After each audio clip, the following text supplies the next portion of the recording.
Sure, Hawaii condo owners could benefit from state plan to prop up the insurance market. We're not the only state to have do this because obviously California have had some major wildfires, other natural disasters across the states. But I'll let you take it from there. Yeah, so it's actually interesting timing because this morning I actually went to East Oahu Regional for realtors, and Sue Savia was there with a condo update for the condo side. And so condominiums have been having issues with the master policy insurance and the hurricane portion of the insurance going up significantly. In fact, the average increase in cost for condo master policies with the hurricane included and whatnot for the state has been between 300% and 500% increase over the last, say, 2 years. And so obviously that's a problem. You either have assessments, significant maintenance fee increases. Association boards were not fully necessarily funding for, or I should say, weren't fully covering, having full coverage on the building. So in doing so, it impacts financing, right? So it became a problem. The lawmakers are moving forward with bills this session to create an insurance pool of last resort for Hawaii homeowners. So it's number one on the radar for the state legislature.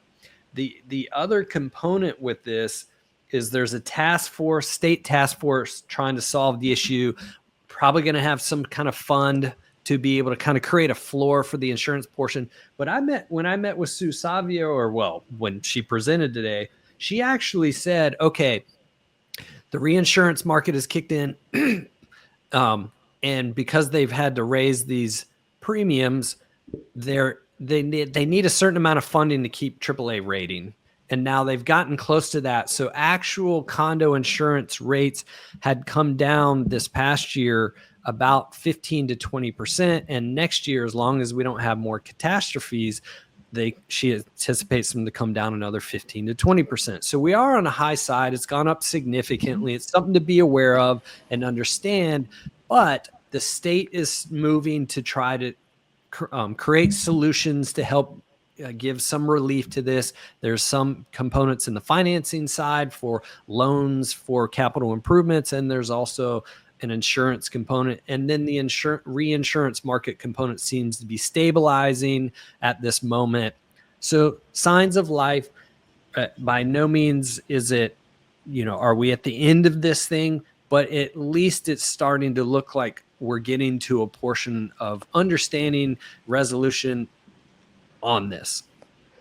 Which is, again, it's a good thing. I think people have to understand. You think, insurance is just a boring topic, whatever. But whether you're renting or you own, insurance affects you, because if you're renting and your goes up for, your landlord, well, that's probably going to be passed to some extent along to you. So it's a topic that affects everybody.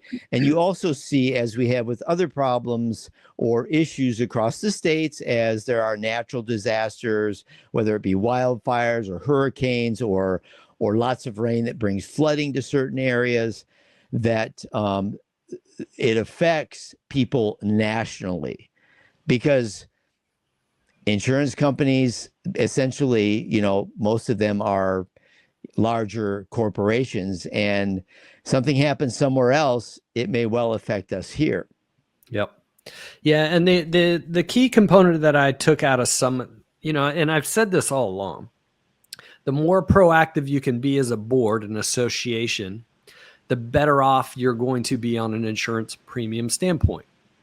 So if you're putting duct tape and chewing gum on issues such as, let's say, your plumbing, you keep doing duct tape and chewing gum rather than replacing the plumbing pipes and whatnot.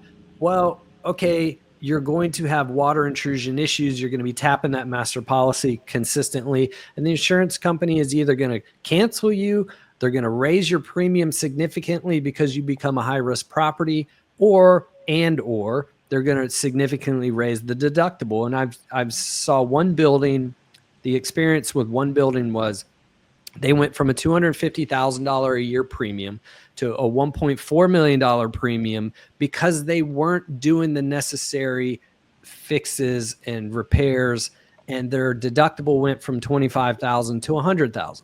And at some point you have to look at that and go, it's cheaper to fix the plumbing pipes, replace them with new, and then your insurance premium goes down. Well, it's taken this extreme effect to kind of start, to smack us in the face in a sense. And that's not the only reason for this. But anyway, that's where we're at. Well, and I think it's a good point. Is going to be the important portion going forward from this, and we will have some settling in the insurance. Which again, that's good news. The settling, and obviously, some supplemental, I don't know, stopgap funds, if you will, whatever that the state is talking about, for lack of a different term. But if you own your own individual home, and you're in an area that the house either needs to be power washed or painted a couple times a year, then power wash it and paint it, because it's a lot less expensive than letting the house go to, crap before that. And that's kind of a